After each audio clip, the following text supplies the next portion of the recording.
제가 저 서사 혹은 내러티브라고 하죠. 라는 표현을 썼지만 제가 이거에 대해서 관심을 갖고 뭐 좀 공부를 시작한 지 얼마 되지 않았습니다.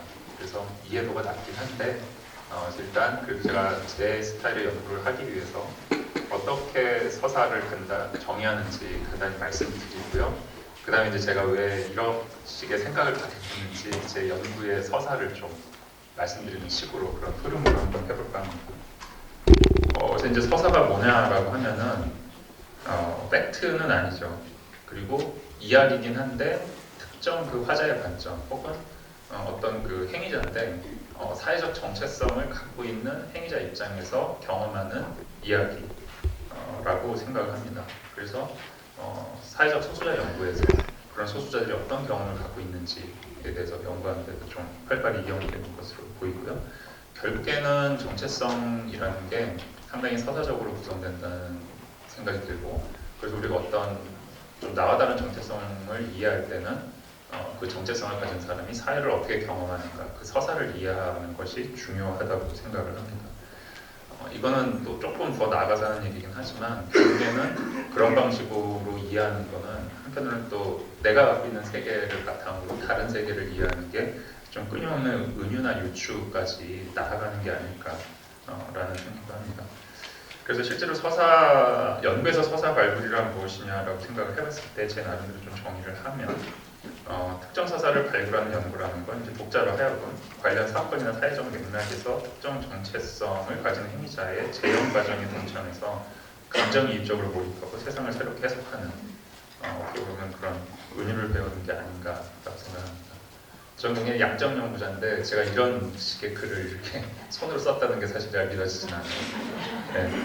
근데 연구를 하려다 보니 이렇게 써야 되더라고요. 그럼 이제 제가 왜 이런 생각을 갖게 됐는지 좀 하나씩 말씀을 드리도록 하겠습니다. 그 다음에 이제 중요한 게 데이터 사이언스라는 게 과연 이런 서사를 여기서 말씀드린 감정이입부터 해서 특정 정체성 스토리텔링이 가능한가 라는 부분을 좀 말씀드리고 싶습니다. 2018년에 한국사학에 나왔던 논문인데요. 메갈리아는 굉장히 논쟁적이기도 했고 지금은 폐쇄됐지만 이제 뜨거운 레디컬 페미니즘 사이트였죠. 저 당시 이제 제 지도학생, 대학원생이 데이터를 갖고 있었고 아무튼 연구를 했는데 여기서 다 맥락을 빼고 보여드리고 싶은 거는 그 메갈리아 사이트에 글을 쓸 때 로그인을 해서 자기 닉네임을 노출해서 쓸 수도 있고요. 그 다음에 그냥 로그인을 안 하고 완전 익명 상태로 쓸 수도 있습니다. 그럼 동일인이 그렇게 서로 다른 글을 작성할 수도 있고, 그 말은 닉네임을 노출하고 쓴 여기 이제 맨 위에 부분 익명이라고 되어 있는 부분일 건데요. 부분 익명적으로 쓴 글과 완전 익명적으로 쓴 글은 서로 다른 그 독자나 청자를 대상으로 이야기를 거는 거라고 볼 수도 있고요. 그렇기 때문에 저기에 있는 게시글의 토픽들을 분석해 봤을 때 로그인을 했느냐 안 했느냐에 따라서 이야기하는 토픽이 달라진다고 봤습니다. 그래서 이 중간에는 그런 식의 어떤 말하자면 내가 쓰는 어떤 퍼포먼할 때 쓰는 로그인을 하느냐 안 하느냐, 어떤 화자 입장을 채널에 상관없이 동일한 토픽들도 있지만 위에 보시는 것처럼 그 로그인해서 쓰는 토픽과 맨 아래에 하지 않는 토픽은 좀 다릅니다.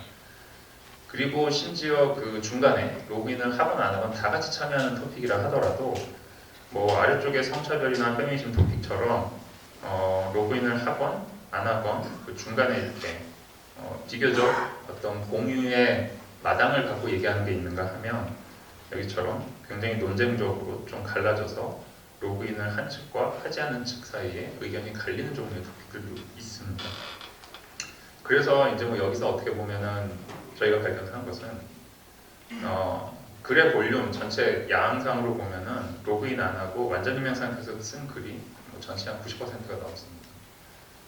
근데 실제로 중요한 어떤 메갈리아의 의의와 관련된 담론들은 제 생각엔 이쪽이 더 많은 것 같아요.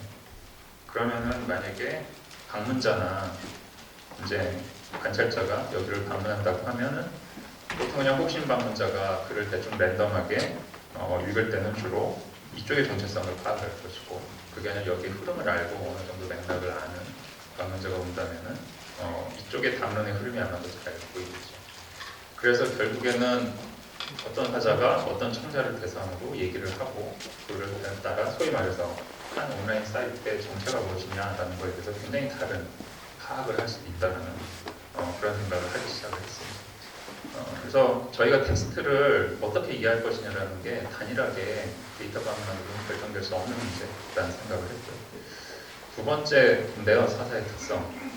그래서 앞에서는 이제 화자나 청자의 중요성을 제가 이제 조금씩 의식적이지 않지만 좀 생각하기 시작했고, 두 번째인데 되게 고전이죠. 범죄의 재구성. 재밌는 영화고요. 우리가 어떤 사건이 일어났을 때 그거에 서사를 구성한다는 건 마치 범죄 재구성이랑 되게 비슷한데, 추론 중에 가추라는 게 있죠. 어답션이라고 하는데, 우리가 논리적으로는 연역과 귀납 두 가지의 추론이 있다고 배우지만 저희가 연구하면서 특히 사회학은 연역적이고 귀납적인 거는 사실 안 써요. 보통 쓰는 건 그냥 가설적 추론이거든요. 그 중간에 어디쯤인데, 이게 뭐냐면 이런 겁니다. 여기 학생분들도 많이 오신 것 같은데 좀 도움이 되라고. 자, 지도교수가 나의 이메일에 답장이 없어요. 이게 아웃컴이에요. 근데 내가 아는 지도교수는 학생한테 화가 나 있으면 답장을 잘 안 해요. 원인 중에 하나예요. 그래서 내 추론의 결과는 지도교수는 나한테 화가 나 있다 라고 결론이 돼요. 상당히 그럴듯하죠. 근데 여기서 C로 나온 거는 논리적인 추론이 아니라 하나의 가설적 추론으로 나한테 화가 나 있어서 답장을 안 했을 거야 라고 생각할 수 있는데, 이건 논리적이지 않은 이유가 뭐냐면 그걸 형식화시켜보면 아까 말한 대로 답장이 없다는 결과가 관찰되고요. 그 다음에 두 번째 B는 뭐냐면 사실 여기 하고 있지만 X, 그러니까 X가 뭐냐면 화가 나 있는 거죠. 화가 나 있다는 조건이 주어지면 답장을 안 한다는 결과일 확률이 되게 높다라는 거는 주어진 정보예요. 이걸 알고 있어요. 그래서 결론이 어떻게 났냐면 조건과 확률의 앞뒤를 바꿔버립니다. 답장을 안 한다는 Y, 결과가 주어져 있을 때 화가 나 있을 확률이 높다라고 생각을 하는 추론을 해버리는 거죠. 사실상 가설적 추론은 이런 걸 뚫고 있는데, 우리가 센스메이킹, 세상을 센스메이킹하는 과정은 대부분 사실 이 과정입니다. 우리가 내러티브로 뭔가를 인터프리트 한다는 것도 대부분 이렇고, 제가 이제 그거를 경험했던 연구가 이건데, 잘 모르시는, 너무 오래전 얘기라 그렇긴 한데, 지금 드루킹의 댓글 조작 사건이라는 게 있었어요. 그 사건이 있었고, 사실은 이것과 관련 없이 이 사건이 터지기 전에 제가 이제 카이스트 전산학부에 연구연구가 있을 때 같이 그 연구하던 대학원생이 이걸 마침 이렇게 긁어서 연구하고 있었는데 이 사건이 터진 거예요. 그래서 과연 뭐 김경수 도지사가 저걸 알고 있었냐고 무슨 이런 얘기가 터졌는데, 자, 이게 뭐냐면 보통 지금은 없어졌으면 당시 네이버에 포탈 뉴스가 뜨면 거기 댓글이 달리고 그거를 여기서 말하는 호감도 순으로 정렬을 해서 댓글을 보여줬어요.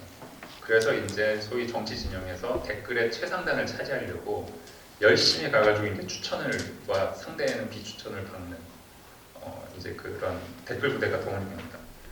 자, 그래서 하나의 뉴스가 이렇게 떴으면 여기 댓글을 보시면 맨 위에 올라온 댓글이 뭐죠?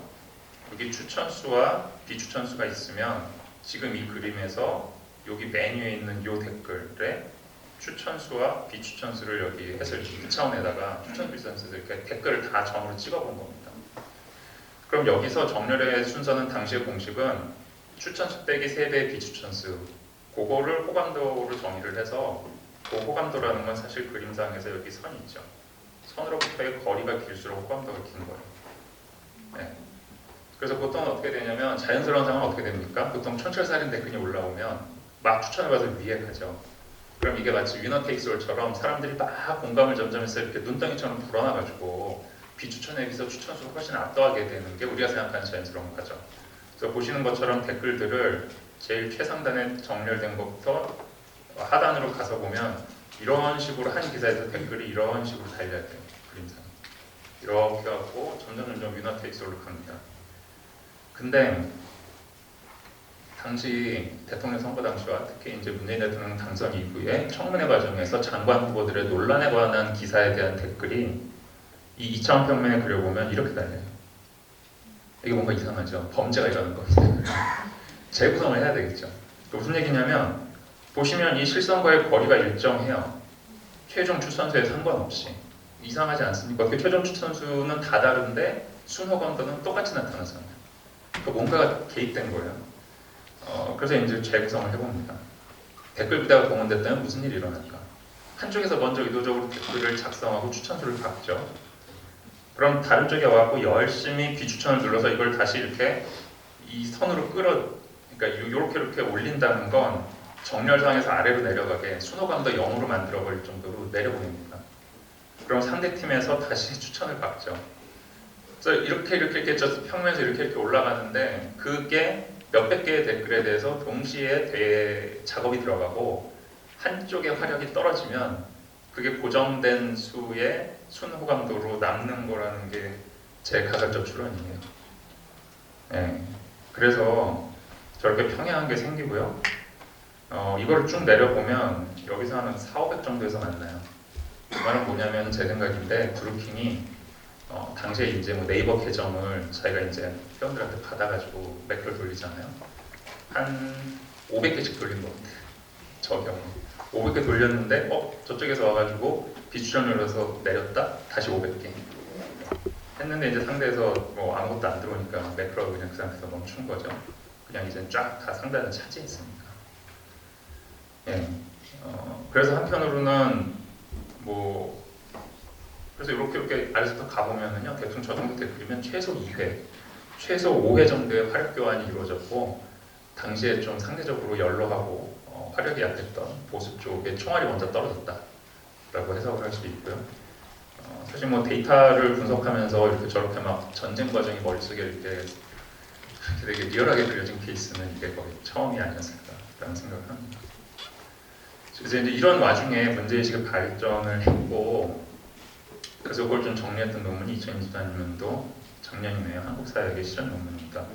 그래서 우리가 지금 탈진실 사회라는 걸 어떻게 규정하건 이건 굉장히 오래된 유명한 그림이죠. 트위터의 양 정치 성향 간의 유저들의 이거 지금 그냥 딱 한 스냅샷이지만 시간이 갈수록 점점 이렇게 서로 벌어져가지고 점점 소통을 안 하고 각자의 진실에 갇혀 산다는 게 너무 분명해졌고요. 뭐 원인은 여러 가지 지적을 합니다. 그래서 제가 가진 거는 사실 데이터 과학하다 보면 그 암묵적으로 갖고 있는 믿음이 있어요. Evidence based decision making이 가능하다. 뭐 이런 거. Evidence based policy가 가능하다. 근데 시민들의 삶에서 우리가 진짜 공통의 에비던스를 갖고 있냐? 라고 생각해보면 안 그렇잖아요. 다 각자의 진실이 따로 있는 거고 이 두 개가 공존한다는 게 굉장히 불편할 뿐만 아니라 뭐 한편으로는 굉장히 이제 비극적이라고 생각을 하는 거죠.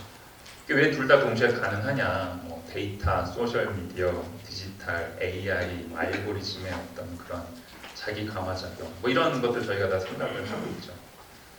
그래서 공통의 원인을 어떻게 보면 공유하는데 이 두 가지의 그 불편한 공존이라는 게 언제까지 갈 수 있을까? 그건 당연히 해결해야 되는 문제가 아닌가라는 생각을 합니다. 그래서 제가 좀 힌트를 찾은 거는 고전사회학자의 어떤 책인데, 그러니까 진실은 당연한 얘기인 것 같습니다. 팩트가 아니라 에비던스를 구성한다고 얘기를 하고, 여기서 말하는 에비던스, 근거라는 건 뭐냐? 당연히 팩트만은 아니고 과학자의 관점이라든가 이론적인 다양한 전제들이 거기 들어가갖고 뭐가 에비던스로 채택되느냐에 영향을 미친다는 거죠. 과학사회적으로 봤을 때. 그래서 이제 에비던스를 데이터와 동일시할 수 없다라는 거를 제가 이런 소셜 미디어나 디지털 데이터를 가져왔을 때 제가 생각한 건 에비던스는 데이터 사이언스에서 흔히 하는 마이닝이죠. 통계적 패턴뿐만 아니라 그 데이터를 생산하는 행위자, 사람이 생산한 거라면 의도적이든 비의도적이든 거기에 숨어있는 이 사람의 동기라든가 사연이나 스토리까지 복원을 해줘야 우리가 진짜 사회학에서는 에비던스라고 할 수 있지 않나라는 생각을 하게 됩니다. 그래서 서사가 그렇게 중요하냐? 그래서 그냥 하나의 가설적이지만 제가 좀 말씀을 드려보면, 예를 들면 이제 노력할수록 성공한다라는 패턴이 있다고 치면은 통계적 패턴 입장에서는 이게 에비던스입니다. 근데 뭐 너무나 당연한 건 뭐건 간에 여기에 서사에 대해서 별로 알려진 바가 없다고 치고는 우리가 신경을 안 쓰는데, 데이터 시대의 문제점은 아웃라이어도 맘만 먹으면 충분히 찾을 수 있어요. 예를 들면 어떤 유튜브가 나와가지고 막 침을 튀기면서 노력을 안 해도 성공한 예를 막 얘기를 해줘. 그렇듯하거든요. 다른 쪽에선 아무리 노력해도 성공할 수 없는 이유를 얘기를 해줘요. 사례를 모아서. 이것도 그렇듯합니다. 양쪽 얘기를 다 듣고 있다 보면 제3자 입장에서도 우리 사회는 노력 안 하고 성공한 사람과 노력했는데 성공 안 한 사람들 사이에 공존하거나 갈등하고 있는 사회처럼 보인다는 거죠. 보일 뿐만 아니라 만약에 이걸 믿기 시작하면 그게 사람들의 행위에 어떤 영향을 미치는 방식으로 서사가 실제로 영향을 주게 됩니다. 그래서 저는 서사가 중요한 예, 통계적 패턴과 어긋나는 예들은 여러 가지 있다고 생각을 하는데 시간이 없으니까 이 부분은 넘어가도록 할게요. 그래서 정리를 해보면 사람이 생산한 그 인포메이션, 정보의 서사 유무와 경향성 유무, 통계적 경향성 유무를 이렇게 투과해서 했을 때 에비던스는 둘 다 갖추고 있는 경우죠. 근데 우리가 흔히 신경 쓰는 게 이쪽이에요. 뭐냐면 서사는 있는데 경향성은 없는 거. 이거 루머의 상태인데 이게 에비던스로 만들려는 거를 흔히 제가 이제 팩트 체킹이라고 부르는 건데 사회학자가 할 영역은 여기라고 생각을 합니다. 데이터 마이닝만 돼 있는 상태에서 패턴을 알겠는데 거기에 도대체 무슨 이 데이터가 생성된 스토리를 모를 경우 서사를 갖추는 게 더 중요하지 않나라는 생각을 해요. 그래서 이런 식의 행동이 그러니까 과연 과학적일 수 있느냐라는 걸 이제 덩커나츠라는 사람, 이 사람은 사실 되게 외부인이에요. 뒤늦게 사회학을 교수되면서부터 한 사람인데, 그러니까 사회학에는 굉장히 특이한 해석 방식이 있다는 거예요. 감정이입, 물리학이나 이런 데서는 필요 없는. 그래서 이 감정이입을 멘탈 시뮬레이션하는 능력을 통해서 사람들이 센스 메이킹하는 해석이 사회학에서는 이루어지고 있다는 게 굉장히 특이한 거라고 보는데, 이거는 사실 우리가 윤리를 할 때 뭐 도덕 감정론이라는 얘기도 있습니다만 기본적으로 도덕심은 심파테릭한 거죠. 논리적인 거 같습니다. 그래서 감정, 엠파티의 능력에서 어떤 그 윤리적인 도덕감을 불러일으키는 이쪽과 비슷한 사고 과정과 인지적인 과정을 거친다는 생각이 들고요. 그래서 서사 연구를 통해서 어딘가에게 그 공감을 한다는 게 과학적인 동시에 이게 되게 실제 사회에서는 가치 판단의 어떤 결정을 하게 만드는 요소로 작용된다고 생각을 합니다. 더군다나 이제 생성형 AI는 예전에 AI는 비정형 데이터를 이만큼 어떻게 전처리해서 집어넣으면 깔끔한 결과를 알려줬어요. 사람 얼굴이다, 뭐 동물이다. 근데 지금은 그게 아니라 단순한 프롬프트에 입력을 넣으면 굉장히 풍부한 비정형의 텍스트를 주고요. 그거 자체가 이제 그냥 글자건 영상이건 거기에 이제 온갖 서사가 담겨 있습니다. 그래서 이제는 이 서사의 진위 여부 자체도 굉장히 중요한 연구의 대상이라는 생각이 듭니다. 자, 그럼 제가 그래서 그렇다고 해서 이제 추구하는 바가 그럼 이제 데이터 사이언스가 아닌 새로운 대안을 찾자는 얘기냐? 저는 그런 건 아니고 이런 식의 또 학문적 노력이 실제로 그 머신러닝이나 AI의 발전 방향과 되게 일관되게 같이 갈 수 있다라는 생각을 가진 입장입니다. 그래서 실제로 이제 AI의 책무성을 사회적으로 제도화시키려고 하는 노력을 하면 어떤 알고리즘의 해석 가능성이죠. 그래서 인터프리테이션이 가능하냐. 그래서 우리가 프리딕션이라는 알고리즘의 성능과 인터프리터빌리티라는 책무성이 기본적으로 갖춰졌을 때 가장 에티컬한 AI라고 볼 수 있고요. 저게 우리의 지향점이라면 내러티브를 확충하려는 그런 어떤 에비던스의 내러티브를 더하려는 노력도 함께 갈 수 있다고 보는 편이고 XAI, Explainable AI는 좀 더 약한 조건이긴 한데 어쨌건 우리가 그 알고리즘 적대적 머신러닝이나 이런 걸 통해서 explainable하게 하는 것 자체가 AI의 장기적 성능을 높여주기 때문에 이런 식의 Sustainable AI하고도 함께 갈 수 있는 거라고 보고요. 사실 AI는 그 빅 테크 컴퍼니들, 그러니까 사실 시장 주도죠. 학계 주도라기보다 슬프지만 현실적으로. 근데 실제로 그 수많은 AI 알고리즘의 시장화는 결국 그 유저 익스피리언스, 사용자 경험이라고 하는데 이건 한편으로는 굉장히 인류학적 작업이라고 봅니다. 또 사용자 경험을 향상시킬 수 없으면은 사실은 시장성이 없기 때문에 사실 그런 산업적 이해관계와도 맞는다라고 저는 생각을 합니다. 그래서 지금의 어떤 그 과학적 에비던스를 구축하는 게 통계적 패턴을 쌓아가는 한 활동과 그 다음에 이제 많은 다양한 내러티브를 발굴하는 활동으로 나눠져 있다면 그걸 합치는 것이 실제로 탈진실 극복에 도움이 되지 않을까라는 생각을 하고 있습니다. 그래서 이제 아까 제가 앞에서는 다른 방법 보였습니다만 좀 더 이제 직접적으로 그게 어떻게 가능하냐라고 데이터 과학적으로 약간만 더 말씀을 드려보면 그러니까 시멘틱 롤 라벨링이라고 하죠. 어떤 문장이 있을 때 거기 있을 때 주체와 객체와 둘 사이의 관계를 라벨링을 해야 그게 이제 의미가 복원된다고 할 수 있습니다. 보통은 주어가 주체고 목적어가 객체인데 꼭 그럴 필요는 없어요. 이게 이제 수동태는 주어가 사실은 객체인 경우도 있고 그렇죠. 그래서 이런 라벨링은 사실 그 휴먼 코더들이 기본적으로 하는 일이긴 합니다. 그래서 어떤 문장이 있을 때 하나의 단위가 있으면 이 3순서상이죠. 상중함, 주체, 관계, 객체를 네트워크화 시킬 수가 있습니다. 저런 식으로. 영어가 이게 잘 돼 있어요. 한국어 잘 안 돼 있고 저는 이제 뭐 한국 연구자니까 이걸 어떻게 한국에서 잘 구현할 건가 라는 거에 관심이 있습니다. 그래서 이 방식은 예를 들면 사회학에서 지금 제일 많이 쓰는 게 아마 토픽 모델링일 겁니다. 토픽 모델링은 하나의 문서에 있는 단어들을 어떤 기준을 갖고 토큰화시켜서 뽑아내면 거기에 의미는 전혀 없어요. 뭐가 주체고 객체고 뭐가 서술한지에 대한 관심은 별로 없고요. 그래서 의미를 보고 싶다고 볼 수 있기 힘들고 또 조금씩 쓰이는 게 예를 들면은 그 워드 인베딩 방식인데 워드 투백 같은 경우도 그 의미를 그러니까 뭐 더 최신 나온 버트 계열을 좀 고려한다고 하지만 그냥 주변에 어떤 단어들과 같이 쓰였냐를 고려하긴 합니다만 단어의 순서나 역할에 대해서는 무제한 상태에서 돌아갑니다. 그렇기 때문에 내러티브를 복원하려면은 그런 방식이 아니라 실제로 이 시멘틱 룰 라벨링이 들어가야 된다라는 거고요. 요건 이제 영어를 기반으로 해서 할 수 있는 구현은 파이썬 라이브러리 중에 릴레이즈라고 이렇게 뭐 인기가 있는 것 같지는 않은데 왜냐면 그러니까 자연 처리하는 전산학자들은 여기에 큰 관심은 없는 것 같아요. 그렇지만 어떤 전산학자가 저런 걸 개발을 해놨고 그걸 갖고 미국 의회의 내러티브를 이렇게 분석을 해보면 예를 들면 조기 부분을 가만히 보시면 이 잡이라는 노드에 대해서 스몰 비즈니스가 잡을 크리에이트한다라는 내러티브와 노동자들이 잡을 잃고 있다라는 내러티브가 동시에 자주 등장하는데 색깔이 다르죠. 파란색은 민주당 국회의원들, 빨간색은 공화당 국회의원들이 많이 쓰는 내러티브라는 뜻입니다.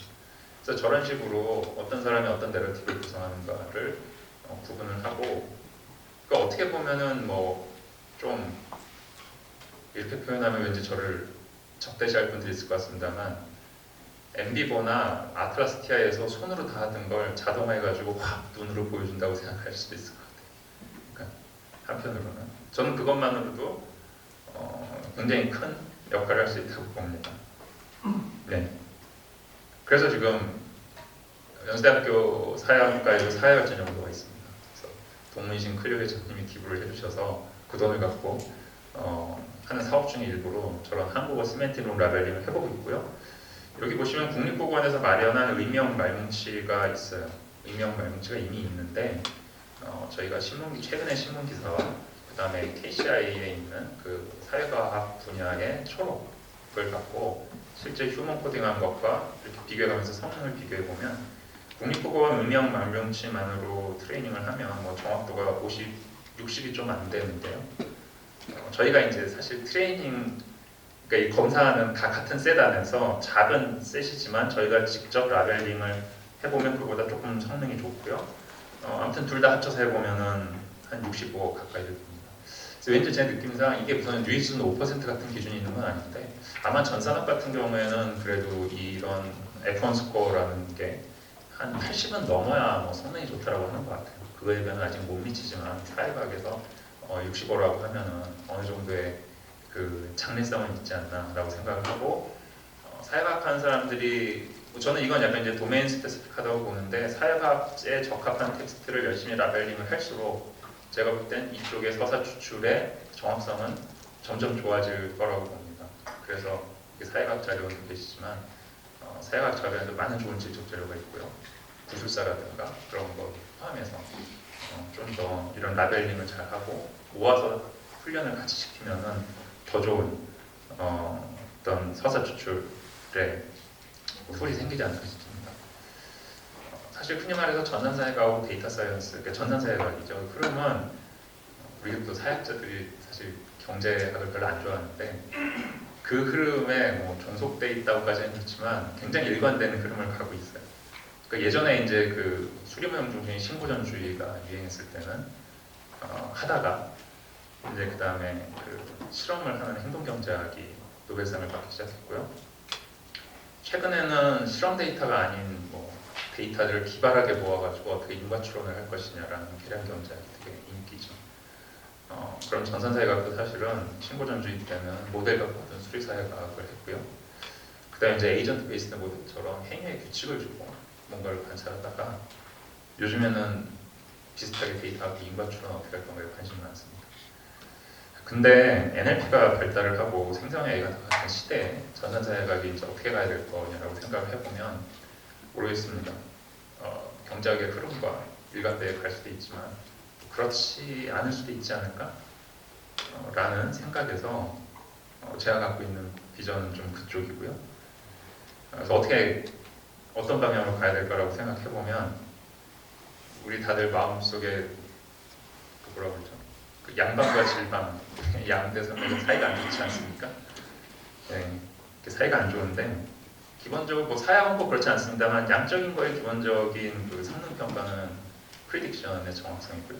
질적인 건 아무래도 그 말하자면 해석의 풍부함이라든가 말씀대로 얼마나 이거를 이제 공감할 수 있느냐에 더 가까울 것 같은데 저희가 이제 컴퓨테이션 소셜 사이언스라고 하면 아무래도 당연히 양방에 훨씬 가깝죠. 네. 근데 내러티브 분석이라 하면 당연히 질방에 가까운 활동이고 근데 NLP를 생각을 해보면 랭귀지니까 당연히 질적인 그 자료를 예전에 질적 연구자들이 다루던 자료를 다루는 게 사실 NLP입니다. 그래서 어느 정도의 그 통합 가능성이라는 게 상당히 높아졌다고 생각을 해요. 그런 상황에서 이제 그거를 좀 제대로 통합을 하고 소위 말해서 이제 시너지를 이루려면 제 생각에는 NLP를 내러티브 어널리시스와 통합할 수 있는 방향을 모색을 해야 되지 않을까 싶고 이 말은 상대적으로 컴퓨테이션 소셜 사이언스가 다루는 것보다 스몰 데이터를 다루면서 훨씬 프리딕티브한 가치보다는 그 해석적인 거에 중점을 두고 하는 활동의 종류의 컴퓨테이셔널한 작업이 아닐까라고 생각을 합니다. 예, 제 발표는 이 정도로 마치도록 하겠습니다.